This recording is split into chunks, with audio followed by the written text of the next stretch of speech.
Vamos a leer el texto bíblico.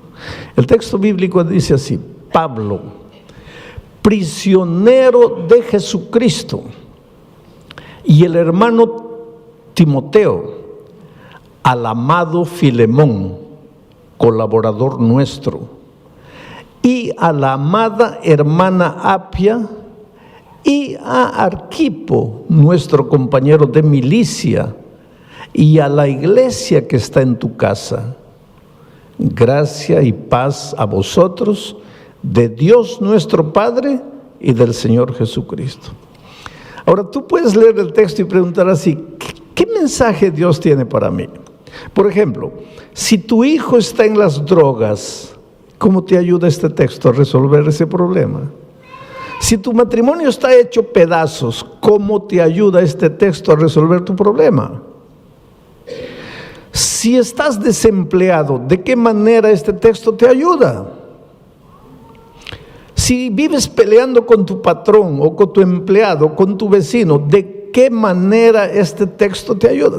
Si estás prisionero de un vicio, ¿cómo este texto te va a ayudar a quedarte libre de ese hábito? Esto es lo que hay que entender. Y ese es el trabajo del predicador.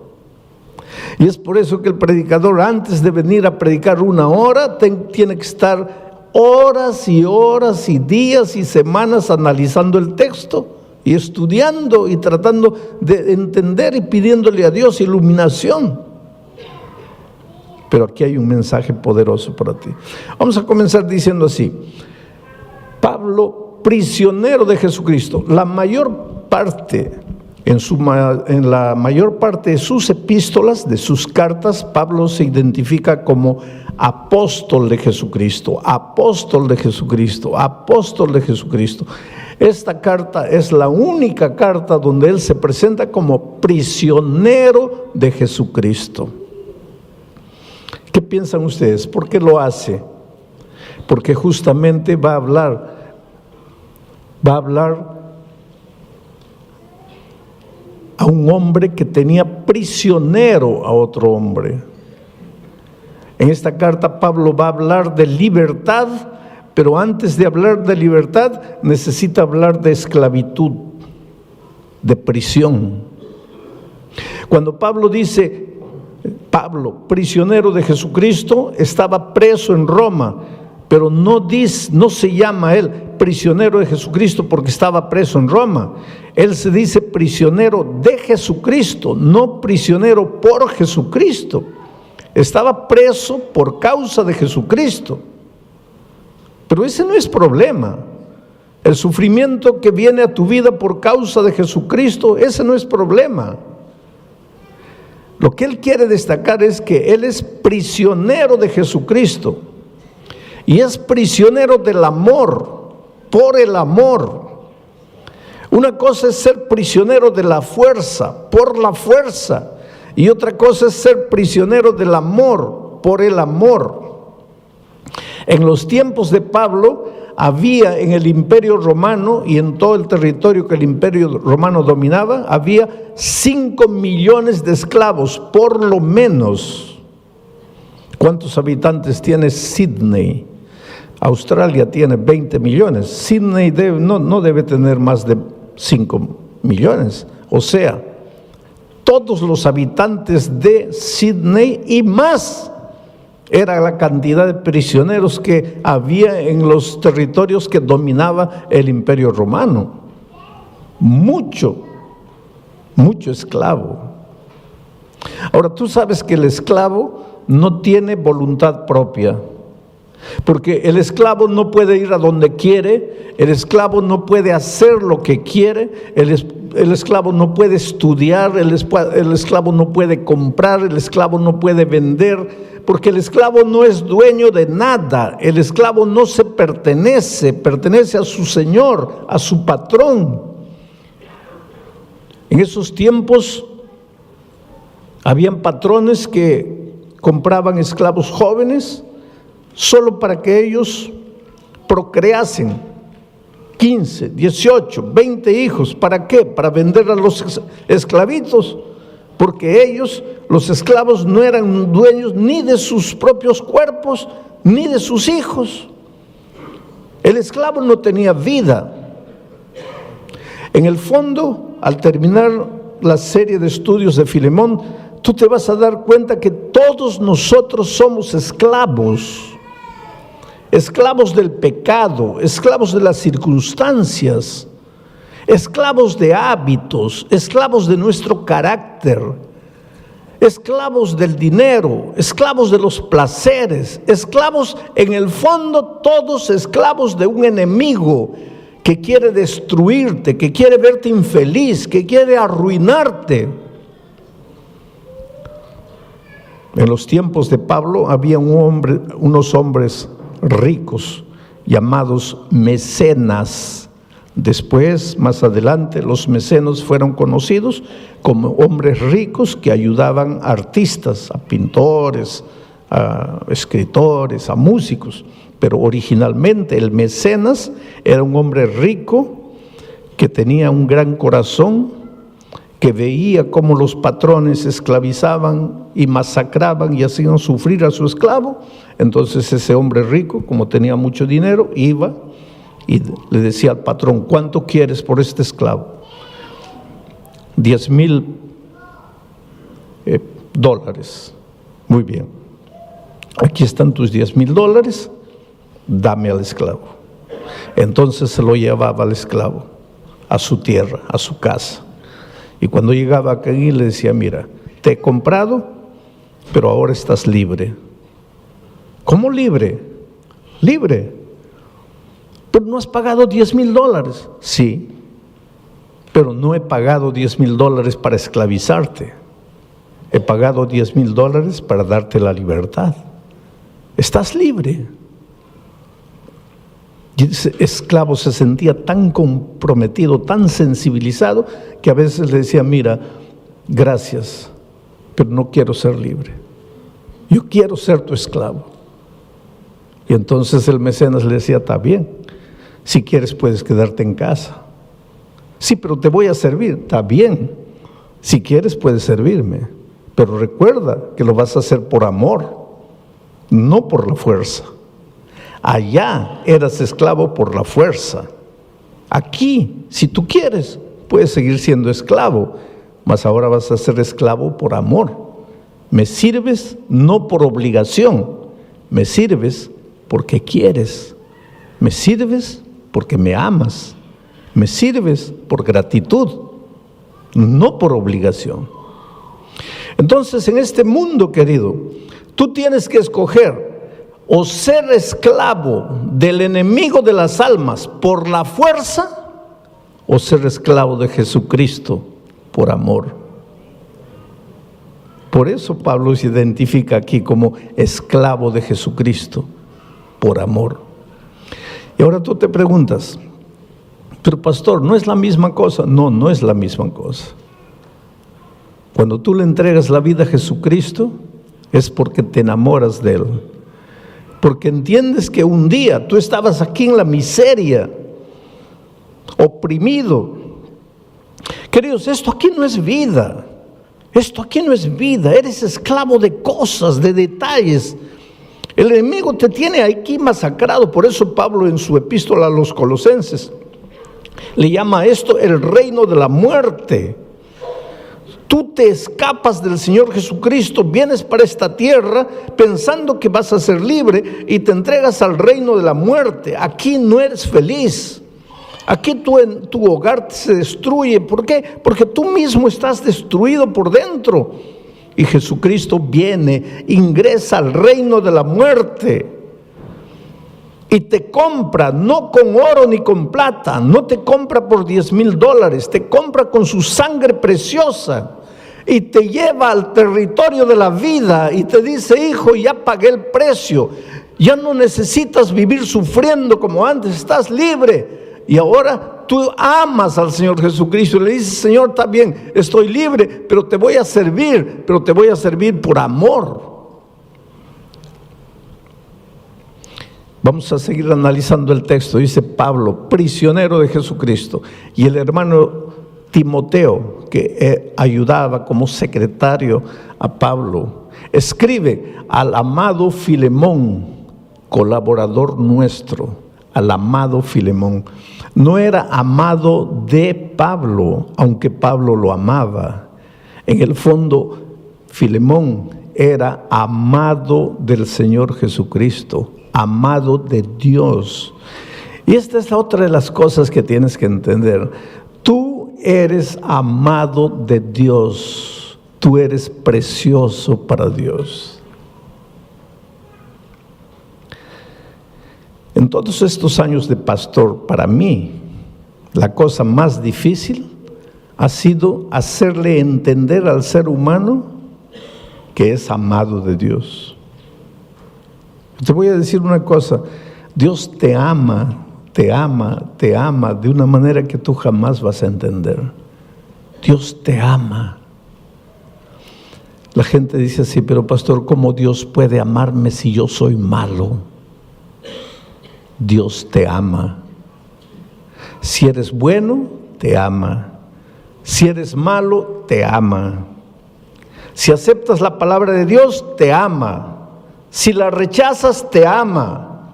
Si te portas bien, te ama. Si te portas mal, te ama. Hay dos cosas que necesitas colocar en tu mente. No hay nada que puedas hacer para que Dios te ame, porque Dios ya te ama sin que hagas nada. Y hay otra verdad. No hay nada que puedas hacer para que Dios deje de amarte, porque hagas lo que hagas, Dios siempre te va a amar. El otro día un viejito, un ancianito, me dice, pastor, no diga eso. ¿Por qué? Porque si usted dice eso, los pecadores van a decir, pues si Dios me ama, entonces ¿para qué me preocupo? Ya Dios me ama. Quiere decir que yo tengo que adaptar lo que Dios dice a mi manera de pensar. No puedo. A mí humanamente, los que merecen amor son los buenos. Los malos no merecen amor. Eso es para mí como ser humano. Pero Dios es Dios. Y la Biblia dice que Dios es amor. No dice que Dios tiene amor, dice que Dios es amor. Yo creo que los seres humanos difícilmente logramos entender esto, porque para nosotros los hombres, aquí está Dios y aquí está su amor. Pero desde el punto de vista bíblico, Dios está aquí y su amor. No hay separación entre Dios y su amor. Dios es amor. Y para que entiendas bien esto, te voy a hacer una ilustración tonta, porque esta ilustración es tonta. ¿De qué está hecho este púlpito? De microfibra. ¿De qué está hecho mi traje? De tela. ¿De qué está hecho mi zapato? De cuero. ¿De qué está hecho este micrófono? De metal. Y ahora viene la pregunta tonta. ¿De qué está hecho Dios? Pues es una tontería, Dios no está hecho, Dios es Dios. Pero solo para que entiendas, y si estuviera hecho Dios, ¿de qué estaría hecho? ¿Cuál es la sustancia de su ser? ¿Cuál es la esencia de su ser? Pues Dios es amor. Por lo tanto, cuando tú dices, si te portas mal, Dios te va a dejar de amar, ¿qué tontería estás diciendo? Estás diciendo, si te portas mal, Dios va a dejar de ser amor. Dios nunca va a dejar de ser amor. Dios nunca va a dejar de amarte. Él es Dios, Él es amor. Él jamás te va a dejar de amar. Entonces, pastor, no necesito preocuparme porque ya estoy salvo. No digas eso. Porque yo te estoy hablando del amor de Dios, no te estoy hablando de la salvación. Hay mucha gente que se va a perder a pesar del amor de Dios. Porque el amor de Dios no te va a salvar. Para salvarte necesitas aceptar experimentar el amor de Dios. Y cuando tú estás aquí en el territorio de la muerte, tú no quieres a Dios. Dios te ama. ¿Acaso Dios no dice: no quiero la muerte del impío, sino que se arrepienta y regrese? Pues aquí está Dios, no quiere tu muerte. Pero si tú estás en el territorio de la muerte y no aceptas a Dios, pues te vas a morir. No porque Dios dejó de amarte, sino a pesar de que Dios te ama. Querido, nunca te preguntes ¿dónde está Dios cuando el dolor llega a tu vida? Porque Dios está siempre en el mismo lugar. No es Dios que te deja, eres tú que deja a Dios. No es Dios que te abandona, eres tú que lo abandonas. No es Dios que se separa de ti, eres tú que te separas de Él. Dios está siempre llamando, llamando, llamando.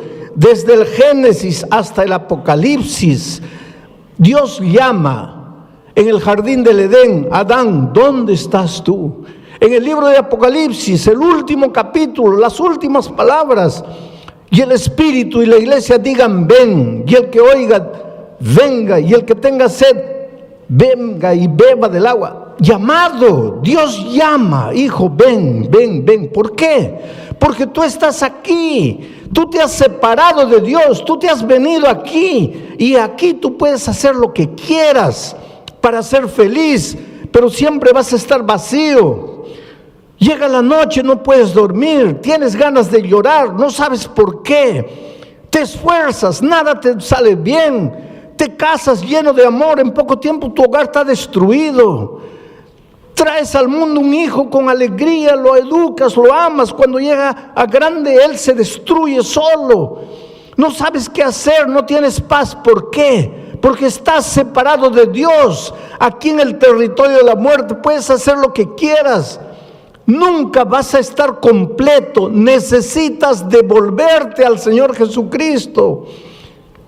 Aquí eres esclavo del enemigo por la fuerza. Necesitas ser esclavo del amor, por el amor.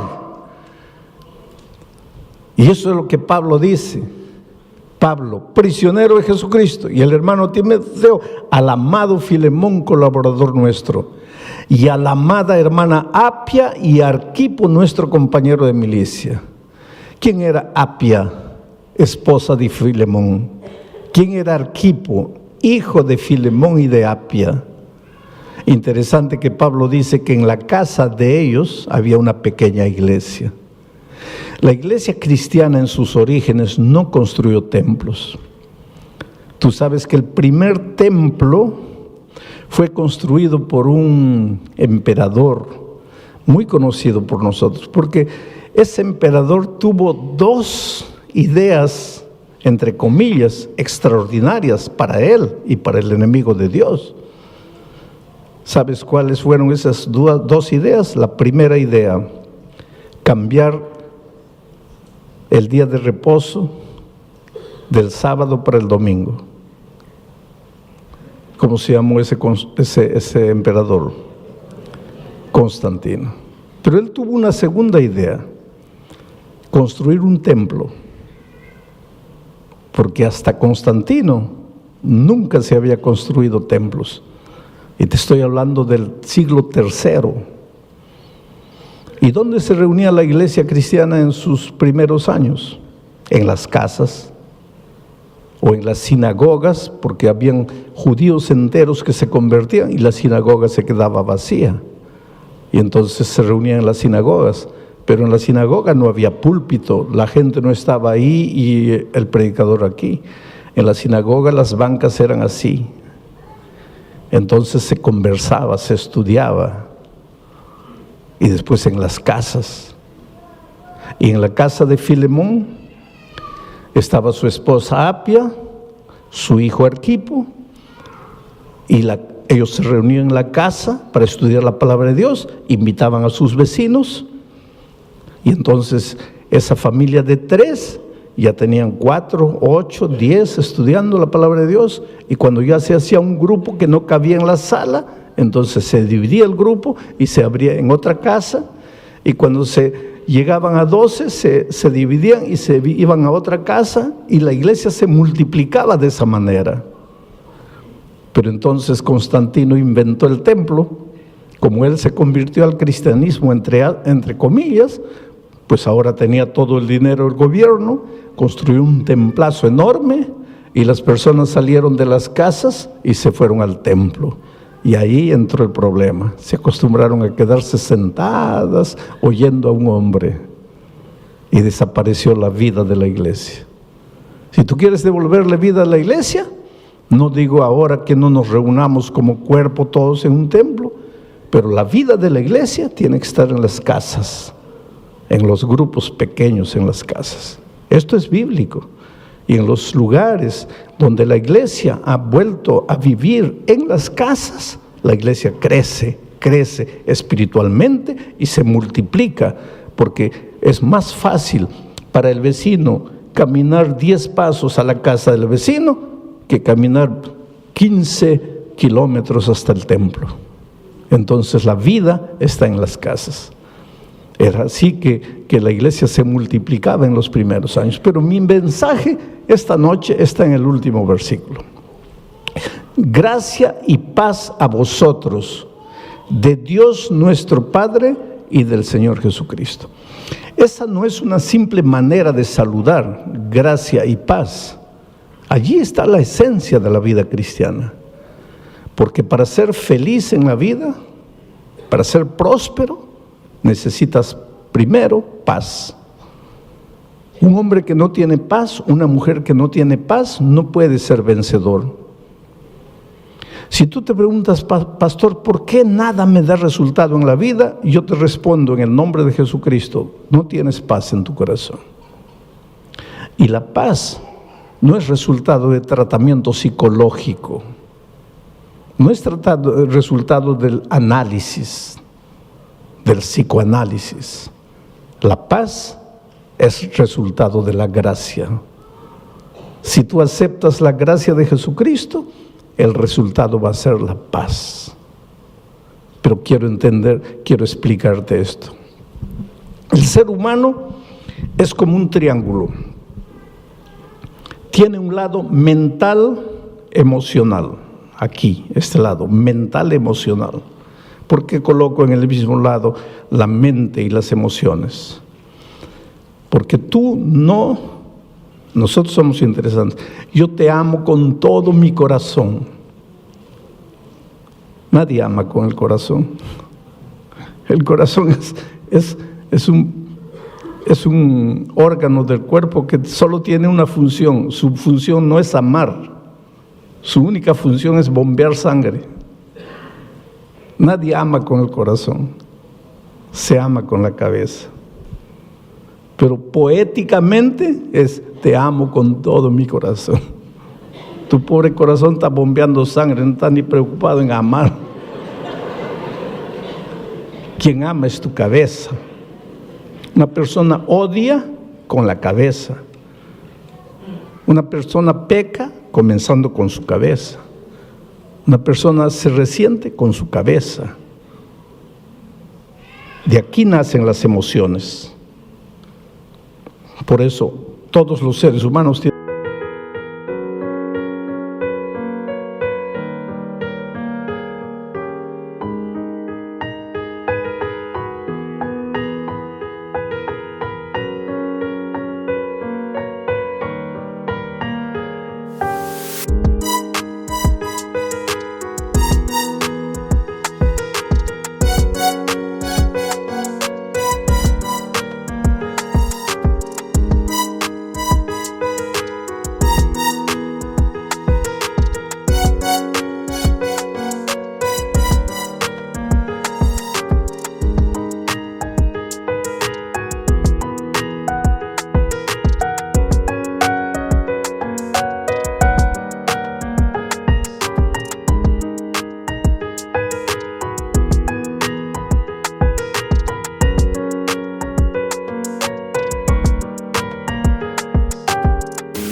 un lado mental, emocional.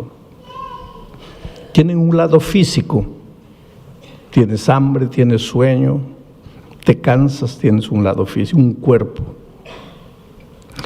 Y tienes un lado espiritual. Todas las personas tienen este lado espiritual. La felicidad en la vida, si quieres ser feliz, es simple. Este triángulo tiene que estar perfecto. Cuando este triángulo se desregula, eso se llama infelicidad. Cuando este triángulo se va para aquí o se va para allá, cuando este triángulo se deforma, allí surge el desorden humano. Por eso, para ser plenamente feliz, el triángulo tiene que estar perfecto, así. La base de ese triángulo es esto, el lado espiritual. El lado espiritual es lo que le da sustentación al triángulo. Cuando tu lado espiritual va bien, tu lado emocional, mental va bien y tu lado físico va bien. Pero la base es el lado espiritual. Esto se llama paz. Estás en paz cuando estás en armonía, cuando el triángulo está perfecto. Todos los seres humanos tenemos un lado mental emocional, un lado físico y un lado espiritual, quieras o no quieras. El otro día yo viajaba de San Pablo a Brasilia y a mi lado estaba sentado un periodista brasileño famoso por ser un gran periodista y famoso por ser ateo, y él no esconde el hecho de que sea ateo. Pero en la conversación, pues, me preguntó quién era, y yo le dije que era pastor. Y comenzamos a hablar de asuntos espirituales. Y él me dice, mire, pastor, yo no soy un ser espiritual. ¿Por qué? Porque yo no creo en Dios. Le digo, pero usted puede no creer en Dios, pero usted tiene un lado espiritual. No, pastor, no me entiende. Yo no creo en Dios. Yo no creo en esas cosas, por lo tanto yo no tengo ese lado espiritual. Hay mucha gente que piensa así, no, yo no tengo el lado espiritual. No, eso no depende de ti, querido. Eso no depende de ti. Tú estás vivo, entonces eres un ser mental, emocional, físico y espiritual, aunque no quieras. Por ejemplo, si tú me dices, pastor, yo no tengo el lado físico, yo no tengo hambre. Está bien, puedes decir, pero vas a tener hambre. No, yo no creo en el hambre. Está bien, puedes no creer, pero vas a tener hambre. Pero pastor, yo puedo escribir un libro diciendo que el hambre no existe, pero cuando llega la hora de comer, vas a tener que comer, porque eso no depende de ti. No eres tú. Dios te ha hecho así. Tú odias, tú amas, porque tienes un lado espiritual. Tú tienes hambre, tú te cansas, tú duermes porque tienes un lado físico, no depende de ti. Y tú tienes un lado espiritual, no depende de ti, lo tienes. ¿Sabes cuál es la tragedia del ser humano? Que hace todo para desarrollar su lado mental, emocional.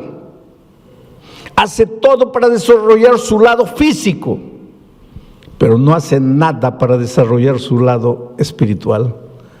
Y sin embargo es el lado espiritual que sustenta la unidad de su ser. Entonces por eso es que el ser humano en este lado le va bien, tiene un título doctoral, tiene buen empleo, pues hace psicoanálisis, pero algo le falta. En este lado pues hace ejercicio, se cuida, se alimenta bien, pero algo le falta. Y se pregunta, ¿pero por qué no soy feliz? Pero es que te está faltando el lado espiritual. Y para que sientas que está bien esto, tienes que devolverte al que te creó. Porque hay una cosa, tú viniste de las manos de Dios, por lo menos. Yo espero que tú creas que viniste de las manos de Dios, y si esta noche estás aquí es porque crees que has venido de las manos de Dios. Si no viniste de las manos de Dios, solo puedes ser fruto de la evolución. Hay mucha gente que cree que el ser humano es fruto de la evolución. Si eres fruto de la evolución, entonces eres fruto del acaso. Eres una coincidencia. Y si eres fruto del acaso, tú no sabes de dónde vienes y no sabes a dónde vas. Y no sabes por qué viniste al mundo. Yo prefiero creer que vengo de un Dios de amor, que tiene un plan para mí, y que si las cosas no están andando bien en mi vida, es porque no he descubierto ese plan. ¿Dónde está ese plan? En la palabra de Dios. El otro día alguien me dice, pero pastor, yo no quiero estudiar la Biblia porque no quiero cambiar de religión. Hay mucha gente que piensa que hay que estudiar la Biblia para cambiar de religión. La Biblia no tiene nada que ver con religión. La Biblia tiene que ver con la vida, con tu vida. Por eso Pablo, cuando empieza su carta, dice, te deseo paz, pero nunca vas a tener paz si primero no tienes gracia. ¿Qué cosa es gracia? Viene de la palabra gratis. No tienes que hacer nada para salvarte. No tienes que comprar la paz. No tienes que comprar el sueño. No tienes que comprar el amor. Tú no eres salvo porque merece. Nadie merece. Todos estamos destituidos de la gloria de Dios. Todos hemos pecado. Tú necesitas gracia. Tú necesitas ser amado. Tú necesitas devolverte. Tú necesitas reconocer que lejos de Jesús nunca serás feliz. Por eso estas 4 noches te voy a mostrar tu necesidad de Jesucristo.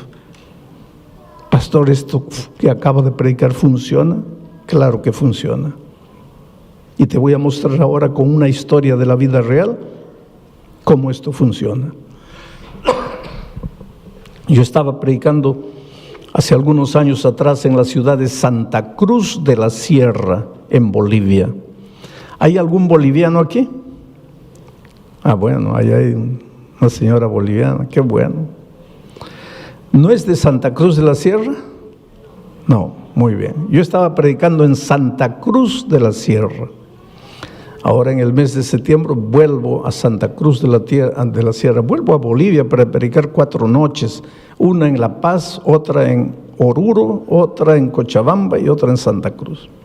Pero yo estaba predicando en Santa Cruz en un estadio así cubierto para unas 5,000 personas.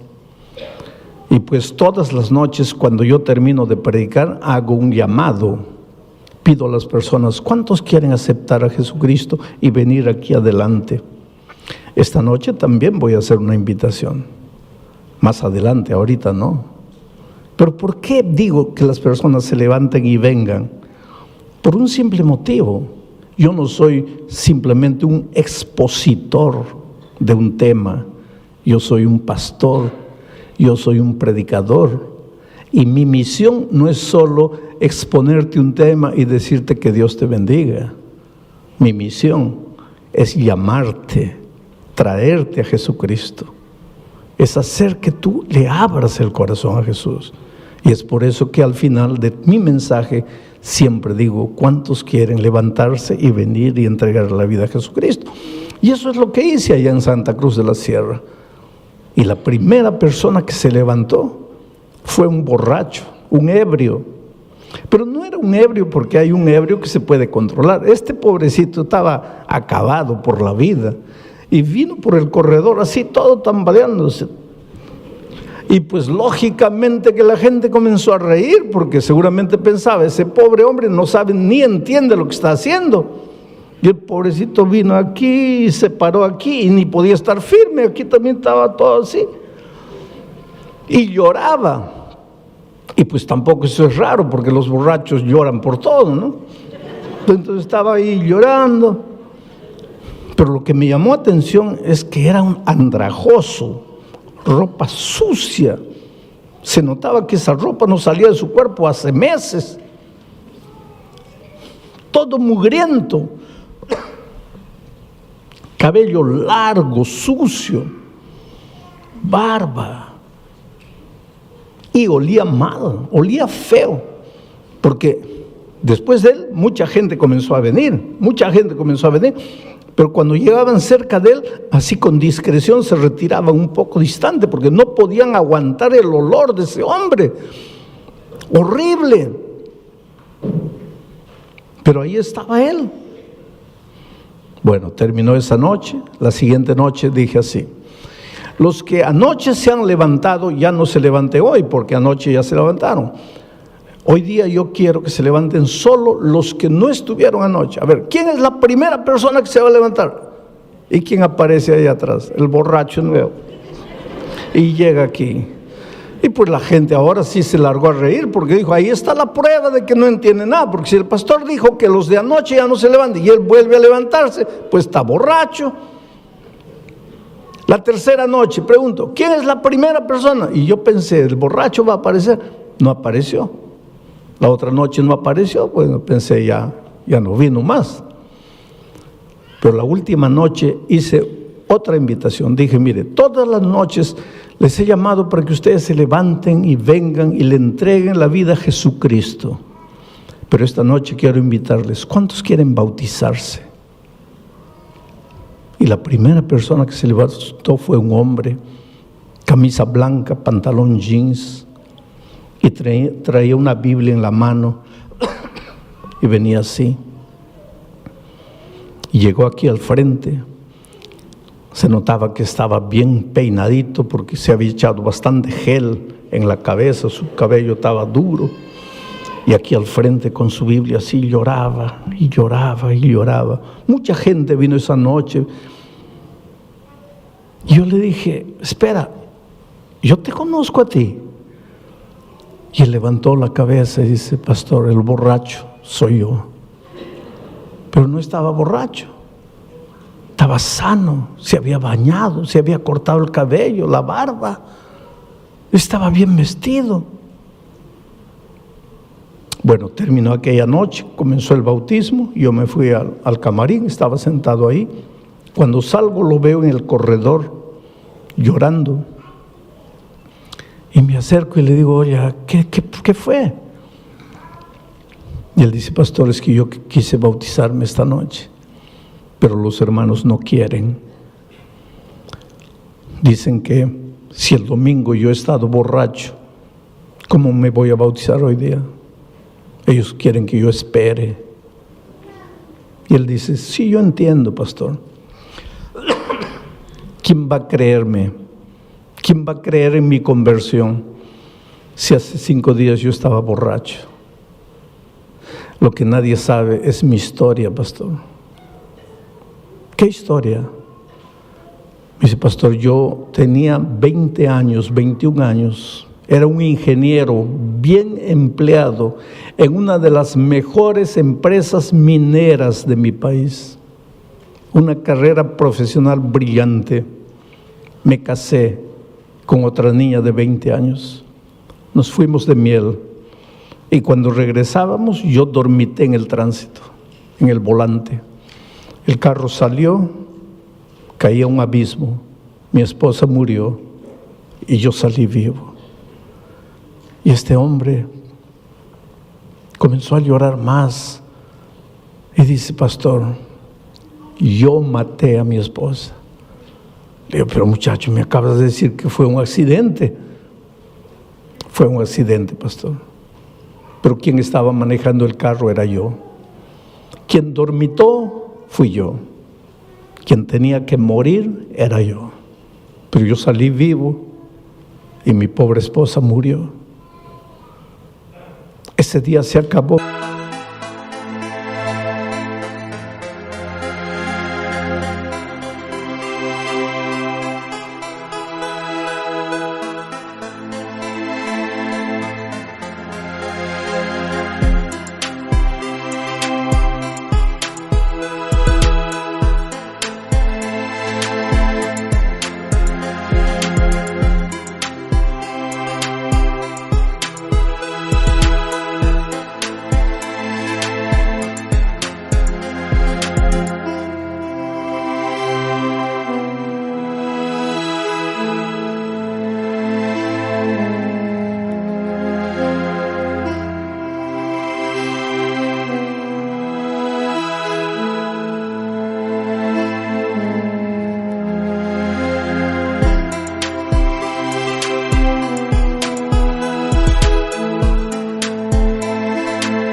vida, pastor.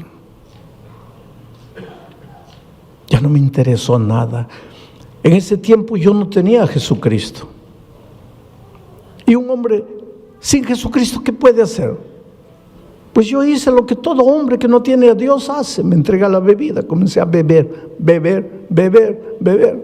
En 6 meses, después de muchas advertencias, perdí el empleo por causa de la bebida. A mí no me interesaba nada. Pastor, estamos cumpliendo ahora, este año, 30 años de aquel incidente. 30 años. Yo perdí el empleo, me escondí de la familia, me vine a Santa Cruz. Yo no vivo, pastor, yo soy un animal. Yo nunca me baño, yo nunca me cambio de ropa. Yo casi ni como, pido limosna para comprar bebida. Yo vivo permanentemente borracho. Hace 30 años yo no paro de beber un día. Duermo en los cementerios, duermo en la calle. Y el domingo, ¿sabe por qué entré? No, yo no quería escuchar palabra de Dios. Yo entré porque estaba lloviznando. No tenía dónde esconderme la lluvia. El único lugar abierto era el Coliseo. Entré, me senté allá atrás. Yo estaba borracho, totalmente borracho. Pero yo me di cuenta de todo y yo entendí todo lo que usted predicó. ¿Cómo entendiste? Pastor, cuando usted dijo así: esta noche solo tienes 2 caminos. El primer camino es levantarte y volver a la casa y continuar viviendo la vida que has vivido hasta hoy. Pastor, ese camino para mí no existía.